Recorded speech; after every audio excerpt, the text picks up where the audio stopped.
नमस्कार good morning. आज September 28 तारिख शनिवार। आज दिन भरी अनेक बड़ गुरुत्वपूर्ण खबर गुड़िक आसी। राशन कार्ड को नहीं आसला बड़ खबर मिल गहम। अनेपटे राज्य और केंद्र सरकार अनेक नुआ स्कीम आसी। छात्र छात्री मान बड़ खबर घरे पहुंचब राशन सामग्री। तेबे आसतु आज दिन आसी 25 बड़ खबर उपर नजर पकाइबा।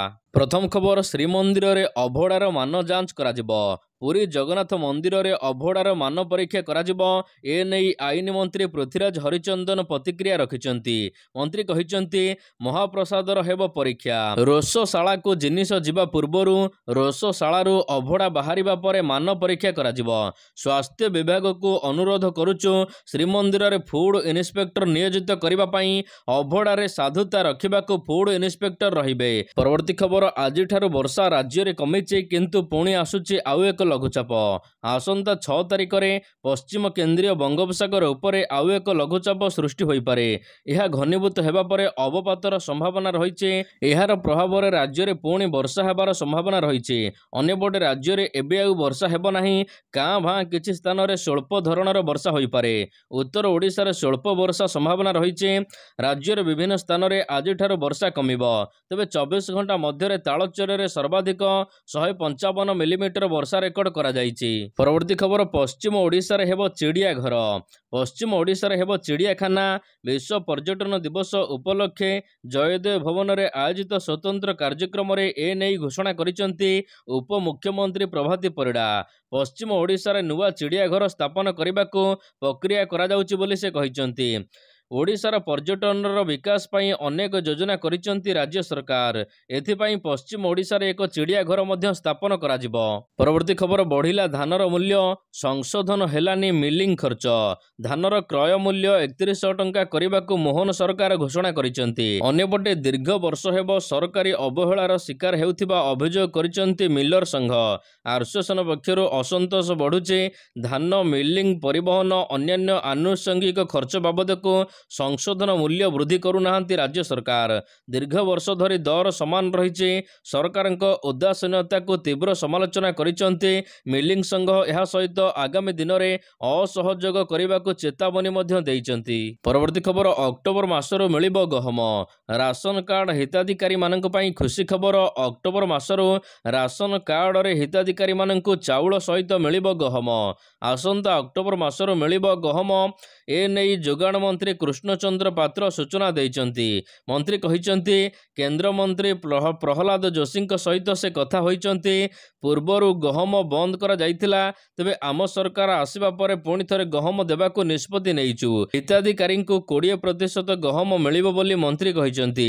गहम देबाकू केंद्र खाद्य और साधारण बंटन मंत्रालय पक्षरु चिठी करा जाइछि। ओडिशा समेत 9टी राज्य रे हिताधिकारी माननकू गहम सहित चाउल मध्य मिलिबो। परवर्ती खबर, थाना और शिक्षानुष्ठान जिबाकू जिलापालଙ୍କୁ परामर्श। लोकसभा भवन में 2 दिनिया जिलापाल सम्मेलन को उद्घाटन करिसंती मुख्यमंत्री। नुआ सरकार को आसीबा परे प्रथम थर पई सबु जिलापालଙ୍କୁ नहीं एक बैठक बसिचे। आईन श्रृंखला को अधिकार देवा सहित द्वितीय दिन बैठक में बड़ घोषणा मध्य करा जायछि। मुख्यमंत्री मोहन चरण माझी तांको भाषण रे कहिसंती कि एणिके जिलापाल माने प्रत्येक स्कूल सहित प्रत्येक थाना को विजिट करंतु। लोकमानकर समस्या समाधान करने को मुख्यमंत्री परामर्श देइचंती। तबे थाना एवं शिक्षानुष्ठान गुड़िक बुलिबा सहित सेठार जदि कौनसी त्रुटि विच्युति देखुचंती तुरंत कार्यानुष्ठान नेबाकू से कहिचंती। परवर्ती खबर, स्कूल आसु नथिबा पिलामानंक घरे पहुंचिबो राशन सामग्री। शारीरिक भिन्नक्षम किंबा स्वास्थ्यगत समस्या पई स्कूल आसीपारु नथिबा विद्यार्थी को चिन्हट करी सेमानक घरे सबु प्रकार सुविधा जोगाई दिया जिवो। तांकर पाठपढ़ा पोशाक रे जेपरि कौनसी असुविधा न हुए एथिप्रति मध्य ध्यान दिया जिवो। सेमानक घरे स्कूल पक्षरु दिया जाउथिबा सुकिला राशन सामग्री एवं पाठ्य उपकरण पहुंचाई मध्य दिया जिवो। ए नै विद्यालय और गणशिक्षा विभाग पक्षरु समस्त जिला शिक्षा अधिकारी को चिठी करा जाइछि। विशेष करी 6 वर्षरु 14 वर्षर पिलामानंकु ଚିହ୍ନଟ କରାଯିବ। ସେମାନଙ୍କ ଘରେ ଶୁଖିଲା ରାସନ ସାମଗ୍ରୀ, ରୋଷେଇ ଖର୍ଚ୍ଚ ଏବଂ ପାଠ୍ୟ ସାମଗ୍ରୀ ଯୋଗାଇ ଦିଆଯିବ। ଆସନ୍ତା 30ରୁ ଅକ୍ଟୋବର 9 ତାରିଖ ମଧ୍ୟରେ ଏହି ବର୍ଗର ଶିକ୍ଷାର୍ଥୀମାନଙ୍କୁ ଚିହ୍ନଟ କରିବାକୁ ନିର୍ଦ୍ଦେଶ ଦିଆଯାଇଛି। ପରବର୍ତ୍ତୀ ଖବର, ମ୍ୟାଟ୍ରିକ ପରୀକ୍ଷା ପାଇଁ ଆରମ୍ଭ ହେଲା ପଞ୍ଜୀକରଣ। ମାଧ୍ୟମିକ ଶିକ୍ଷା ପରିଷଦ ବୋର୍ଡ ଦ୍ୱାରା ସ୍ୱୀକୃତିପ୍ରାପ୍ତ ହାଇସ୍କୁଲଗୁଡ଼ିକରେ ଅଧ୍ୟୟନରତ ନବମ ଶ୍ରେଣୀ ଛାତ୍ରଛାତ୍ରୀମାନେ ଆସନ୍ତା 2026ରେ ହାଇସ୍କୁଲ ସାର୍ଟିଫିକେଟ୍ ମ୍ୟାଟ୍ରିକ ପରୀକ୍ଷା ଦେବେ। ଏଥିପାଇଁ ଶୁକ୍ରବାରଠାରୁ ପଞ୍ଜୀକରଣ କରିବାକୁ ବୋର୍ଡ ପକ୍ଷରୁ ପ୍ରଧାନ ଶିକ୍ଷକମାନଙ୍କୁ ଅବଗତ କରାଯାଇଛି। ଅକ୍ଟୋବର 9 ତାରିଖ ପର୍ଯ୍ୟନ୍ତ ପଞ୍ଜୀକରଣ ସମୟସୀମା ମଧ୍ୟରେ କରାଯିବ। ଛାତ୍ରଛାତ୍ରୀମାନେ ପଞ୍ଜୀକରଣ ଫି ବାବଦକୁ 60 ଟଙ୍କା ଅନଲାଇନ୍ ଜରିଆରେ ଦାଖଲ କରିବେ। SC ସହିତ ST ଛାତ୍ରଛାତ୍ରୀମାନେ ଦେୟମୁକ୍ତ ରହିଛି। ପଞ୍ଜୀକରଣ ସମ୍ପର୍କିତ ସମସ୍ତ ତଥ୍ୟ ବୋର୍ଡ ୱେବସାଇଟରେ ଉପଲବ୍ଧ ରହିଛି। ପରବର୍ତ୍ତୀ ଖବର, ଓଡ଼ିଶାରେ ପ୍ରତିଷ୍ଠା କରାଯିବ ନ୍ୟାସନାଲ ଫରେନସିକ୍ ସାଇନ୍ସ ୟୁନିଭର୍ସିଟି। ଓଡ଼ିଶାରେ ନ୍ୟାସନାଲ ଫରେନସିକ୍ ସାଇନ୍ସ ୟୁନିଭର୍ସିଟିର ଏକ କ୍ୟାମ୍ପସ ପ୍ରତିଷ୍ଠା କରାଯିବ। ଏହି କ୍ୟାମ୍ପସ ଓଡ଼ିଶାରେ ପିଲାମାନଙ୍କୁ ସାଇବର ସୁରକ୍ଷା ଉପରେ ଶିକ୍ଷା ପ୍ରଦାନ କରିବ। ଏହି ଜାତୀୟ ବିଶ୍ୱବିଦ୍ୟାଳୟର ଏକ ପ୍ରତିନିଧି ଦଳ ଗତକାଲି ମୁଖ୍ୟମନ୍ତ୍ରୀ ମୋହନ ଚରଣ ମାଝୀଙ୍କ ସହିତ ଲୋକସଭା ଭବନରେ ସାକ୍ଷାତ କରିବା ସହିତ ଏହା ଉପରେ ଆଲୋଚନା କରିଥିଲେ। ରାଜ୍ୟରେ ବଢ଼ୁଥିବା ସାଇବର କ୍ରାଇମକୁ ରୋକିବାକୁ ଏପରି ଏକ ଅନୁଷ୍ଠାନର ଆବଶ୍ୟକତା ରହିଛି ବୋଲି ମୁଖ୍ୟମନ୍ତ୍ରୀ କହିଛନ୍ତି। ଏହା ସହିତ ଏହି କ୍ୟାମ୍ପସ ପ୍ରତିଷ୍ଠା ପାଇଁ ଓଡ଼ିଶା ସରକାର ସମସ୍ତ ସହଯୋଗ ଯୋଗାଇ ଦେବେ। ପରବର୍ତ୍ତୀ ଖବର, ଖୁବ୍ ଶୀଘ୍ର ପୂରଣ କରାଯିବ 1500 ଅଧ୍ୟାପକ ପଦବୀ। ଖୁବ୍ ଶୀଘ୍ର ଓଡ଼ିଶାରେ ପୂରଣ କରାଯିବ ବିଶ୍ୱବିଦ୍ୟାଳୟରେ ଖାଲି ପଡ଼ିଥିବା ଅଧ୍ୟାପକ ପଦବୀ। ଏନେଇ ଶୁକ୍ରବାର ଦିନ ବସିଥିବା ବୈଠକରେ ନିଷ୍ପତ୍ତି ହୋଇଛି। ଏନେଇ ସୂଚନା ଦେଇଛନ୍ତି ଉଚ୍ଚଶିକ୍ଷା ମନ୍ତ୍ରୀ ସୂର୍ଯ୍ୟବଂଶୀ ସୁରଜ। ଏହି ବୈଠକରେ ଶିକ୍ଷାବିତ୍, ପୂର୍ବତନ କୁଳପତି, UGC ସଦସ୍ୟ ମଧ୍ୟ ସାମିଲ ରହିଥିଲେ। ମନ୍ତ୍ରୀଙ୍କ ସୂଚନା ଅନୁସାରେ ଖୁବ୍ ଶୀଘ୍ର ପଦବୀ ପୂରଣ ପାଇଁ ବୈଠକରେ ନିଷ୍ପତ୍ତି ହୋଇଛି। ସରକାର କିମ୍ବା ପ୍ରଶାସନ ନୁହେଁ, ଶିକ୍ଷକ ନିଯୁକ୍ତିରେ ପ୍ରମୁଖ ଭୂମିକା ଗ୍ରହଣ କରିବେ ଶିକ୍ଷାବିତ୍। 2020 ଶିକ୍ଷାନୀତି ଅନୁସାରେ ଏହି ଶିକ୍ଷକମାନଙ୍କୁ ନିଯୁକ୍ତି କରାଯିବ। ଖୁବ୍ ଶୀଘ୍ର ରାଜ୍ୟରେ ଖାଲି ପଡ଼ିଥିବା 1500 ପଦବୀ ପୂରଣ କରାଯିବ। ପରବର୍ତ୍ତୀ ଖବର, ସୁଭଦ୍ରା ଯୋଜନାରେ ସାମିଲ ହେବେ 1 କୋଟି ମହିଳା। ସୁଭଦ୍ରା ଯୋଜନାର କିସ୍ତି ଅପେକ୍ଷାରେ ଅଛନ୍ତି ମହିଳା। ତେବେ ଖୁବ୍ ଶୀଘ୍ର କେଉଁ ଦିନ ସୁଭଦ୍ରା ଯୋଜନାର କିସ୍ତି ମିଳିବ, ଏନେଇ ଘୋଷଣା କରିବେ ଉପମୁଖ୍ୟମନ୍ତ୍ରୀ ପ୍ରଭାତୀ ପରିଡ଼ା। ଏହାର ମଧ୍ୟରେ 17 ତାରିଖ ଠାରୁ ଆରମ୍ଭ ହୋଇଥିବା ସୁଭଦ୍ରା ଯୋଜନାରେ ବର୍ତ୍ତମାନ ସୁଦ୍ଧା 25 ଲକ୍ଷରୁ ଉର୍ଦ୍ଧ୍ୱ ଲୋକମାନଙ୍କୁ ଟଙ୍କା ମିଳିଛି। ଆଉ ବର୍ତ୍ତମାନ ସୁଦ୍ଧା ଆବେଦନକାରୀଙ୍କ ସଂଖ୍ୟା 92 ଲକ୍ଷରେ ପହଞ୍ଚିଛି। ଏହାର ମଧ୍ୟରେ ଖୁବ୍ ଶୀଘ୍ର ଆବେଦନକାରୀଙ୍କ ସଂଖ୍ୟା 1 କୋଟି ଛୁଇଁବ ବୋଲି ଉପମୁଖ୍ୟମନ୍ତ୍ରୀ କହିଛନ୍ତି। ଯେଉଁମାନେ ଆବେଦନ କରିଛନ୍ତି ସମସ୍ତଙ୍କୁ ଟଙ୍କା ମିଳିବ। 1 କୋଟି ମହିଳାମାନଙ୍କୁ ଟଙ୍କା ମିଳିବ। ତେବେ ମାର୍ଚ୍ଚ 8 ତାରିଖ ପୂର୍ବରୁ ପ୍ରଥମ କିସ୍ତି ମିଳିବ ଏବଂ ଦ୍ୱିତୀୟ କିସ୍ତିରେ ସମସ୍ତଙ୍କୁ ଏକକାଳୀନ 1 କୋଟି ଲୋକମାନଙ୍କୁ ମିଳିବ। ପରବର୍ତ୍ତୀ ଖବର, କଟକରେ ପିଆଜ କିଲୋ 35। କଟକରେ କିଲୋ ପିଆଜ ପିଛା 35 ଟଙ୍କାରେ ବିକ୍ରି ହେଉଛି। ବଜାରରେ ପିଆଜ ଦର ବୃଦ୍ଧିକୁ ନଜରରେ ରଖି ଆଜିଠାରୁ ସହରର ବିଭିନ୍ନ ସ୍ଥାନରେ ନାଫେଡ୍ ତରଫରୁ ପିଆଜ ବିକ୍ରି ଆରମ୍ଭ କରାଯାଇଛି। ନାଫେଡ୍ ପକ୍ଷରୁ ଗାଡ଼ିରେ ପିଆଜକୁ ନେଇ ଛକ ଛକରେ କିଲୋ ପିଛା 35 ଟଙ୍କାରେ ବିକ୍ରି ଆରମ୍ଭ କରାଯାଇଛି। ସରକାରଙ୍କ ତରଫରୁ ବଜାରରେ ଏବେ ପିଆଜ କିଲୋ ପ୍ରତି ପ୍ରାୟ 60 ଟଙ୍କାରେ ବିକ୍ରି ହେଉଛି। ତେଣୁ ଖାଉଟିମାନଙ୍କୁ ସାମାନ୍ୟ ଆଶ୍ୱସ୍ତି ଦେବାକୁ ରାଜ୍ୟ ସରକାରଙ୍କ ନାଫେଡ୍ ତରଫରୁ ପିଆଜ କିଲୋ ପିଛା 35 ଟଙ୍କାରେ ଯୋଗାଇ ଦିଆଯାଉଛି। ପରବର୍ତ୍ତୀ ଖବର, ନର୍ସ ମାନଙ୍କର ଆନ୍ଦୋଳନ ଜାରି। ରାଜ୍ୟରେ ଚାଲିଛି ନର୍ସ ଆନ୍ଦୋଳନ।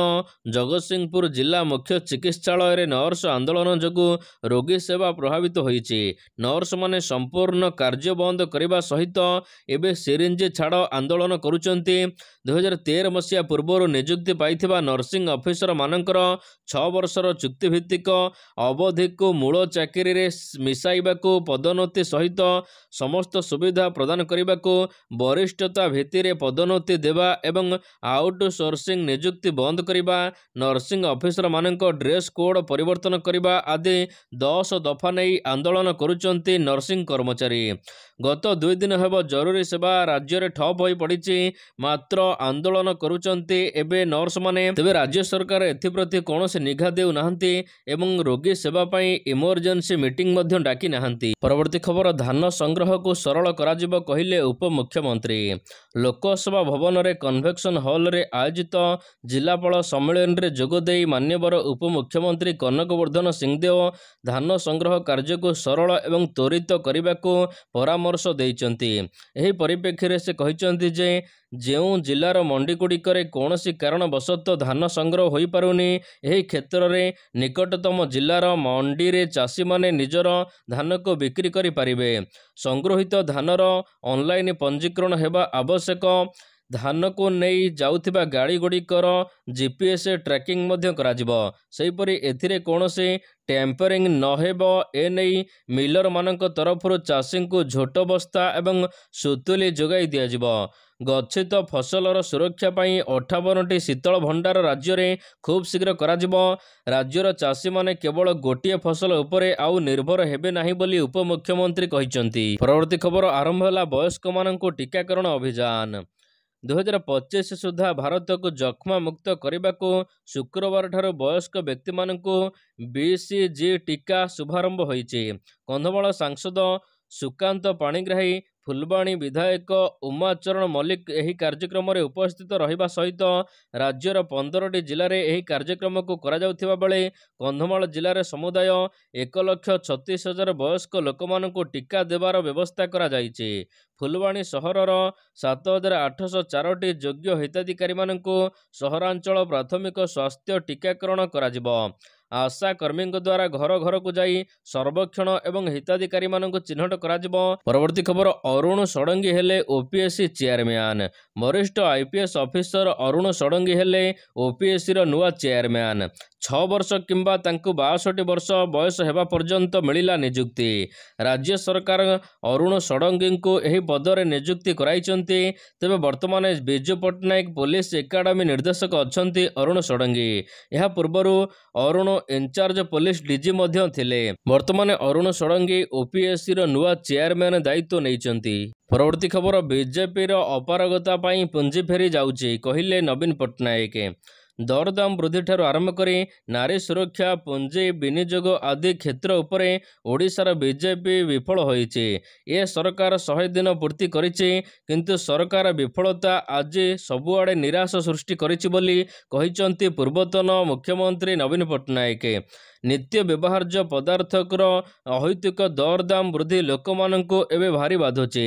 ଅନ୍ୟପଟେ ମହିଳାମାନେ ନିଜ ସୁରକ୍ଷାକୁ ନେଇ ଚିନ୍ତା କରୁଛନ୍ତି। ନାରୀ ନିର୍ଯାତନା ରାଜ୍ୟରେ ବଢ଼ି ଚାଲିଛି। ଏପରିକି ସରକାରୀ କର୍ମଚାରୀ ମଧ୍ୟ ନିଜକୁ ସୁରକ୍ଷିତ ମନେ କରୁନାହାନ୍ତି। ତେବେ ରାଜ୍ୟରେ ପୁଞ୍ଜି ଫେରିଯିବାକୁ ନେଇ ବିଜେପି ଉପରେ ସମାଲୋଚନା କରିଛନ୍ତି ନବୀନ ପଟ୍ଟନାୟକ। ଅନ୍ୟପଟେ ବିଜେଡି ତରଫରୁ ଅକ୍ଟୋବର 2 ତାରିଖରୁ ଆରମ୍ଭ କରାଯିବ ସଦସ୍ୟତା ଅଭିଯାନ। ଘର ଘର ବୁଲି ବିଜେଡି ସଦସ୍ୟ ସଂଗ୍ରହ କରିବ। ପରବର୍ତ୍ତୀ ଖବର ହତ୍ୟା ଅଭିଯୁକ୍ତଙ୍କୁ ଫାଶୀ ଦଣ୍ଡାଦେଶ। ଅନୁଗୁଳ ଜିଲ୍ଲାର କିଶୋରନଗର ଥାନା ଅଞ୍ଚଳରେ 2007 ମସିହାର ଗୋଟିଏ ପରିବାରର ଟ୍ରିପଲ୍ ମର୍ଡର ଘଟଣାରେ ରାୟ ପ୍ରକାଶ ପାଇଛି। 2 ହତ୍ୟା ଅଭିଯୁକ୍ତଙ୍କୁ ଫାଶୀ ଦଣ୍ଡାଦେଶ ଶୁଣାଇଛନ୍ତି ଆଠମଲ୍ଲିକ ଅତିରିକ୍ତ ଜିଲ୍ଲା ଦୌରା ଜଜ୍। 2 ଅଭିଯୁକ୍ତ ନନ୍ଦକିଶୋର ସେଠୀ ଏବଂ ପ୍ରକାଶ ବେହେରା ଉଭୟ ଅଭିଯୁକ୍ତଙ୍କୁ 302 ଦଫାରେ ଫାଶୀ ସହିତ 347 ଦଫାରେ ଆଜୀବନ, ଏହା ସହିତ 201 ଦଫାରେ 7 ବର୍ଷ ସଶ୍ରମ କାରାଦଣ୍ଡାଦେଶ ଶୁଣାଇଛନ୍ତି କୋର୍ଟ। ପରବର୍ତ୍ତୀ ଖବର ପାର୍ବଣ ପାଇଁ ଗଡ଼ିବ 6,000 ସ୍ୱତନ୍ତ୍ର ଟ୍ରେନ୍। ପାର୍ବଣ ଋତୁ ପାଇଁ ଭାରତୀୟ ରେଲୱେ ଆଗକୁ ପ୍ରସ୍ତୁତି ଆରମ୍ଭ କରିଦେଇଛି। ଭାରତୀୟ ରେଲୱେ ପକ୍ଷରୁ ଦୁର୍ଗା ପୂଜା, ଏହା ସହିତ ଦୀପାବଳି ଏବଂ ଛଟ୍ ଅବସରରେ 1 କୋଟିରୁ ଅଧିକ ଯାତ୍ରୀଙ୍କ ସୁବିଧା ପାଇଁ 6,000 ସ୍ୱତନ୍ତ୍ର ଟ୍ରେନ୍ ଚଳାଚଳ କରିବାକୁ ନିଷ୍ପତ୍ତି ନେଇଛି। ରେଳମନ୍ତ୍ରୀ ଅଶ୍ୱିନୀ ବୈଷ୍ଣବ ଏ ସମ୍ପର୍କରେ ସୂଚନା ଦେଇଛନ୍ତି। ପାର୍ବଣ ସମୟରେ ଅଧିକ ଭିଡ଼ ହେବ, ଏଥିପାଇଁ 108 ଟ୍ରେନ୍ରେ ଅତିରିକ୍ତ ସାମାନ୍ୟ ବଗି ବୃଦ୍ଧି କରାଯିବା ସହିତ 12,500 ବଗି ଯୋଡ଼ାଯିବ ସବୁ ଟ୍ରେନ୍ରେ। ବିଶେଷ କରି ବିହାର, ଉତ୍ତରପ୍ରଦେଶ ଏବଂ ପଶ୍ଚିମବଙ୍ଗ ଯାଉଥିବା ଅନେକ ଟ୍ରେନ୍ଗୁଡ଼ିକରେ ଏବେ ନୂଆ ବଗି ଯୋଡ଼ାଯିବ। ମନ୍ତ୍ରୀ କହିଛନ୍ତି ଚଳିତ ବର୍ଷ ପାର୍ବଣ ଋତୁ ପାଇଁ ଏପର୍ଯ୍ୟନ୍ତ 5,975 ସ୍ୱତନ୍ତ୍ର ଟ୍ରେନ୍ ଆରମ୍ଭ କରାଯାଇ ସାରିଲାଣି। ପରବର୍ତ୍ତୀ ଖବର ବିଜେଡିର ପରାଜୟକୁ ନେଇ ମହୀଧର ଦାସ ଦେଲେ ବିସ୍ଫୋରକ ବୟାନ। ବିଜେଡିର ପରାଜୟକୁ ନେଇ ବିସ୍ଫୋରକ ବୟାନ ରଖିଲେ ଦଳର ପୂର୍ବତନ ବିଧାୟକ ତଥା ବୌଦ୍ଧ ଜିଲ୍ଲା ସଭାପତି ମହୀଧର ରଣା। ପ୍ରତିକ୍ରିୟା ରଖି ସେ କହିଛନ୍ତି, ଆମ ନିଜ ନିଜ ଭିତରେ ଆକ୍ରୋଶର ମନୋଭାବ ରହିଲା।